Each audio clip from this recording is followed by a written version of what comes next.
Let's take a few minutes to get to know lists a little bit better. We haven't had the same history that we had with vectors, where we've been using them for all sorts of neat stuff for weeks.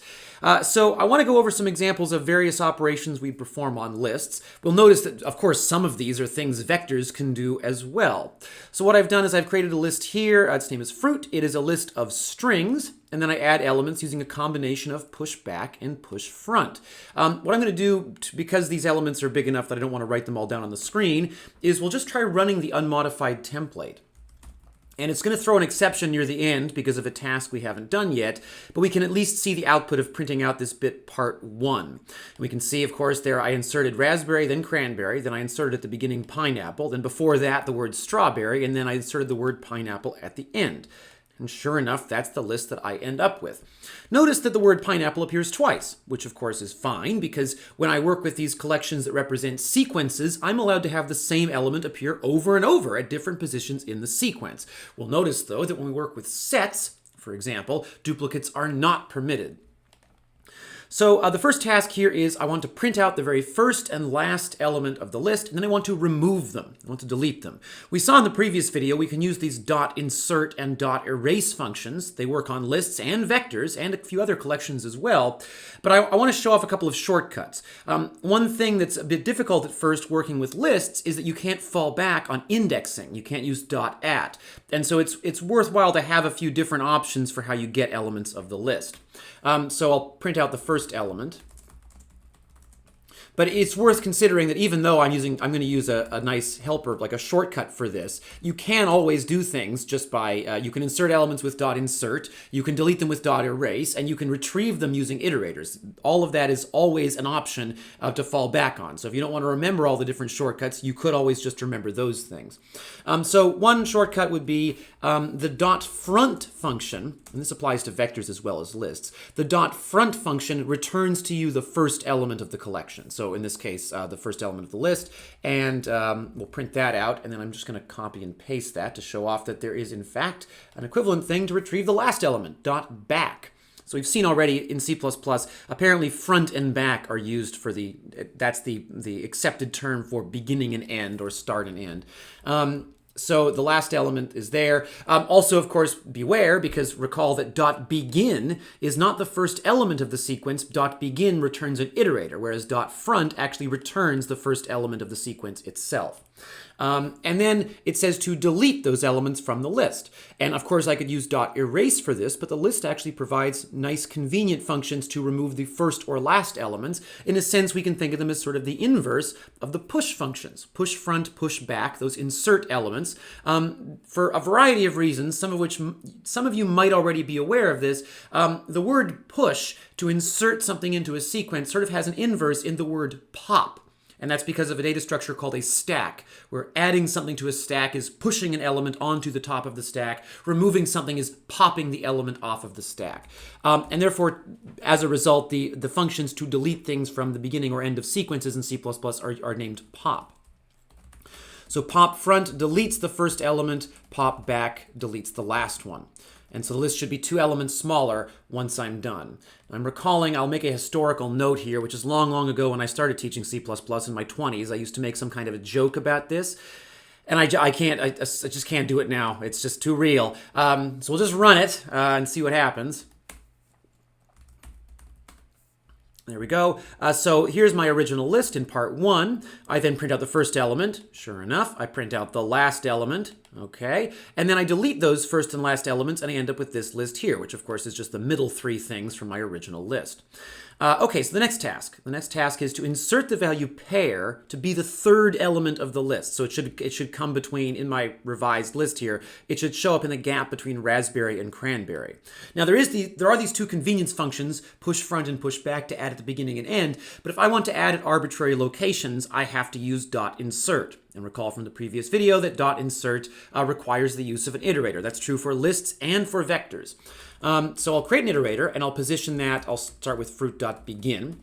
And of course, what I'm doing here is, you could think of this as positioning the iterator at the very first element, which means if I want to insert before this element, before the word cranberry, I have to position the iterator at the word cranberry. So it's currently here. I have to advance it along by 2. So I'll write iter plus plus. Those of you that play with iterators on vectors might realize that you are allowed to add arbitrary numbers to an iterator on a vector. I could write iter plus 5 or something. You can't do that with iterators on lists. That's why I haven't been doing that in the videos. Because iterators, I've been trying to use only the most general set of iterator operations. There are specialized operations that only apply to certain kinds of iterators. I've been avoiding those, although of course you're welcome to use them. I just don't want to create any confusion. So I position the iterator at the word cranberry because I know that .insert will insert something. When I give it an iterator, it'll insert before that position. And then I call fruit.insert. I hand it my iterator, and I hand it the element to insert. And we'll see whether that achieves the desired effect. Here it is. And we can see I've added the element pair between raspberry and cranberry.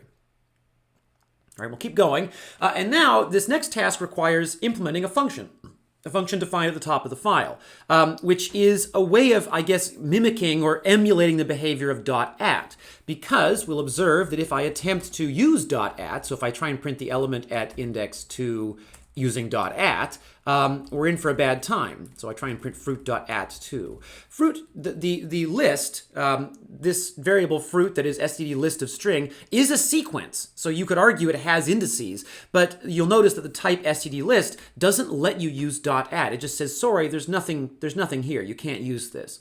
Because although you could argue that there is an index at every position of the sequence, this is the way of the list type giving you a hint that you really should be using something else if you care about indices that much. But whatever, it's fair game to still want to use indices on a list, but you'd have to do it yourself.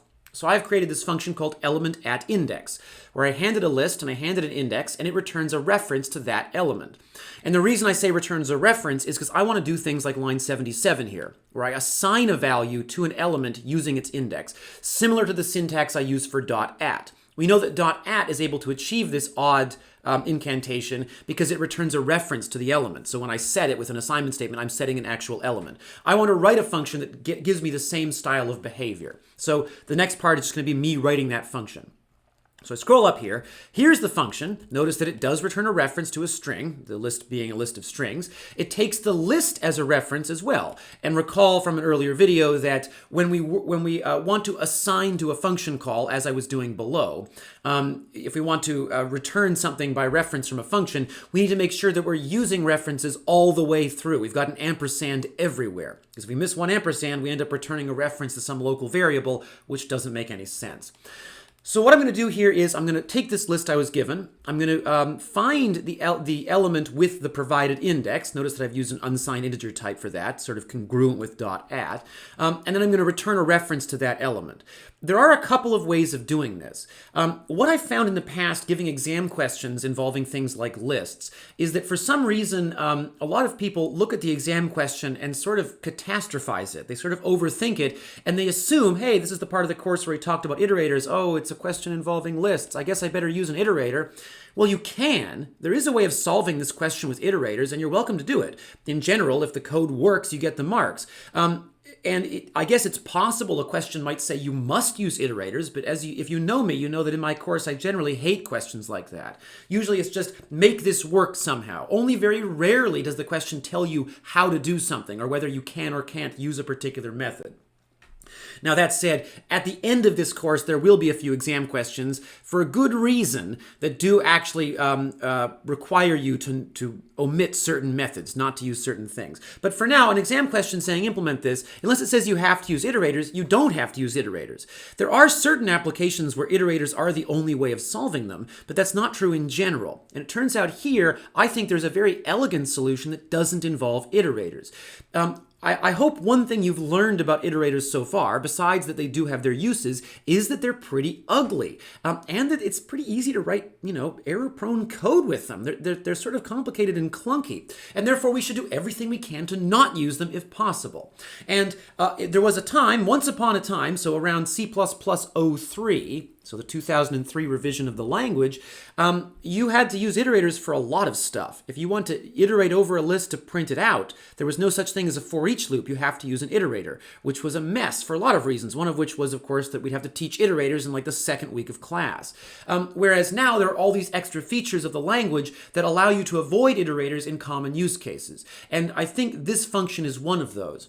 So what I could do is I could just iterate over the list with a for each loop, and I make sure to iterate by reference because I want to be able to modify the elements that I look at. So I say for every auto reference x in L, and actually maybe we'll write this as, for the sake of making it more lucid, I would use auto in practice here, but I'll use string for this example to make it really obvious. I'm iterating over the real, actual elements of the list.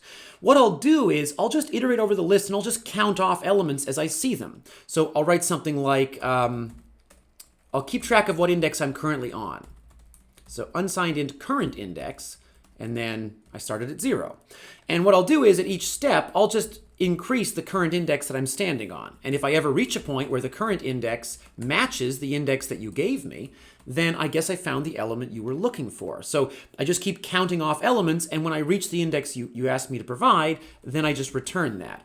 Notice that I'm using ampersands all the way through. You give me a list by reference, I look at the elements by reference, and then I return one of them. It's being returned by reference. And so what you get back is a real element of the list, not a copy. On the other hand, if I get down to line 22, if I get down to line 23, I guess, if the loop ends, that means that I never found the index you wanted. And because it's an unsigned int, I suppose that means the index you gave me was out of the range of the list. So congruent with .at, I will throw an out of range exception. So just like if I ask a vector for an index that doesn't exist, I will throw the out of range exception because, of course, the function can't reasonably return anything here because what it's returning is supposed to be an element of a list, which it does not have. So it'll just return, it'll throw an out of range exception here. So we'll try that out. And then I'll scroll down and we'll take a look at what happens. So the application task number, the task here before part 4 is first print out the element at index 2. So at the end of part 3, here is my list. So index 0 is pineapple, index 1 is raspberry, index 2 is pear, and sure enough, there it is, index 2 is pear. And then I set the element at index 3, which would be this thing, I set it to guava. And we can see at the end of part 4, sure enough, that has been set.